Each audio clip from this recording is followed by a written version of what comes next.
ગુજરાતમાં ખાનગી શાળાઓનો રાફડો ફાટ્યો છે ત્યારે સરકારી પ્રાથમિક શાળામાં બાળકોની સંખ્યા ઘટતી જાય છે, પરંતુ શાળામાં ભણાવતા શિક્ષકો શાળાને પોતાની ગણીને બાળકોને સંસ્કાર સાથે શિક્ષણ આપે અને જેમાં ગામની ગ્રામ પંચાયતનો સહકાર મળી રહે તેવી શાળાનો સર્વાંગી વિકાસ થાય છે, એવું રવાપર નદીની પ્રાથમિક શાળામાં ઝીરો ગ્રાઉન્ડ ઉપરથી નિહાળ્યું છે। રવાપર નદી ગામની પ્રાથમિક શાળામાં 5 વીઘાનું તો રમતગમતનું મેદાન છે, જે મેદાનની જમીન હાલના સરપંચ બલભદ્રસિંહ ઝાલાના પરિવાર તરફથી આપવામાં આવી છે। શાળાની શરૂઆત બાળકોની પ્રાર્થનાથી થાય છે।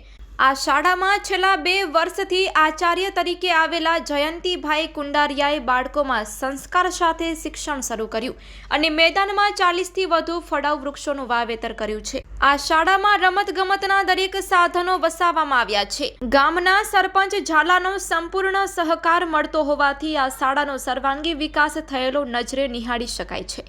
શનિવારે સરકારે બેગલેસ ડે જાહેર કર્યો હોય, શાળામાં રમતગમત અને સાંસ્કૃતિક કાર્યક્રમ કરવાના હોય છે, જેમાં રવાપર નદી ગામે પ્રાથમિક શાળામાં આચાર્ય તરીકે ફરજ બજાવતા જયંતિભાઈ કુંડારિયાના શિક્ષણ ગુરુ અંબારામભાઈ ઠોરિયા નિવૃત્ત પીટી શિક્ષક છે। 70 વર્ષની ઉંમરે પણ નિવૃત્તિના સમયમાં આ શાળાના બાળકોને લેજીમ અને ડમ્પેલ્સના દાવ શીખવાડવા જાય છે, જ્યાં તેમણે કસરતના દાવ શીખવાડવામાં આવ્યા। આ સાથે ગોળા ફેંકની રમતમાં શું તકેદારી રાખવી તે વિસ્તારથી બાળકોને સમજાવ્યું હતું।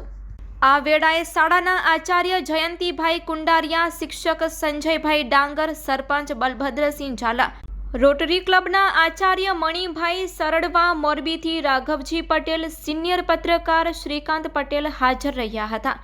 Report by Shrikant Patel, Morbi. હવે અંબારામભાઈ જયરામભાઈ ઠોરિયા મૂળ બગથડાના નીચી માંડલ, એમને લગભગ 25 વર્ષ સર્વિસ કરી। હું એમની પાસે ધોરણ 5 અને 6 ભણેલો, એટલે મારો ગુરુ શિષ્યનો નાતો છે। એમની સાથે મારે પારિવારિક સંબંધ પણ છે।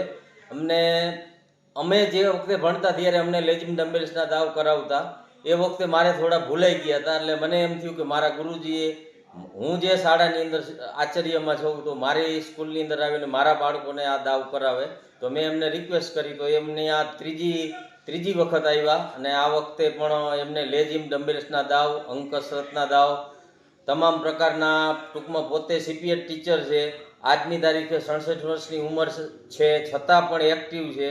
મારો ક્યારે પણ ફોન જાય તો ત્યારે તરત તૈયાર જ હોય છે। આ વખતે એમની સાથે એમના મિત્ર સર્કલ તરીકે તમે આવ્યા, બીજા એમના પાડોશીને લઈને આવ્યા, એટલે મને અંબારામ સાહેબ એક એવી વસ્તુ છે કે મારું પ્રેરક બળ છે, અને મારા જીવનની અંદર હું એમ માનું છું કે એ ગુરુ મળ્યા ન હોત તો હું અત્યારે આ જે સ્ટેજે છું એ સ્ટેજે હું હોત નહીં, એટલે મારા જીવન ઘડતરમાં એમનો ઘણો બધો ફાળો છે। જો એક તો ગ્રામ પંચાયતે આ શાળાની અંદર ખાસ કરીને સરપંચ શ્રી બલભદ્રસિંહે જેટલું શાળાને જરૂરિયાત પ્રમાણે જે વસ્તુ શાળાની અંદર ખૂટે, સરકારશ્રી તરફથી અમુક ગાઈડલાઈન મુજબ વસ્તુ ન આવે તો સરપંચશ્રીને અમે વાત કરી, અમારી એસએમસી કમિટીના સભ્યોએ વાત કરી, તો અમને શાળાની અંદર જે ખૂટતો લોક સહકાર હતો એ અમને મળ્યો છે। છેલ્લા 1.5 વર્ષની વાત કરું તો 1.5 વર્ષની અંદર 4,65,000 રૂપિયા જેવો લોક સહયોગ આ શાળાને મળ્યો છે, અને સરપંચશ્રી તરફથી તો અમને ખુલ્લી ઓફર એ રીતે કરવામાં આવેલી છે કે જ્યાં પણ ઘટે ત્યાં અમને કહેજો, પંચાયત તમારી પડખે છે।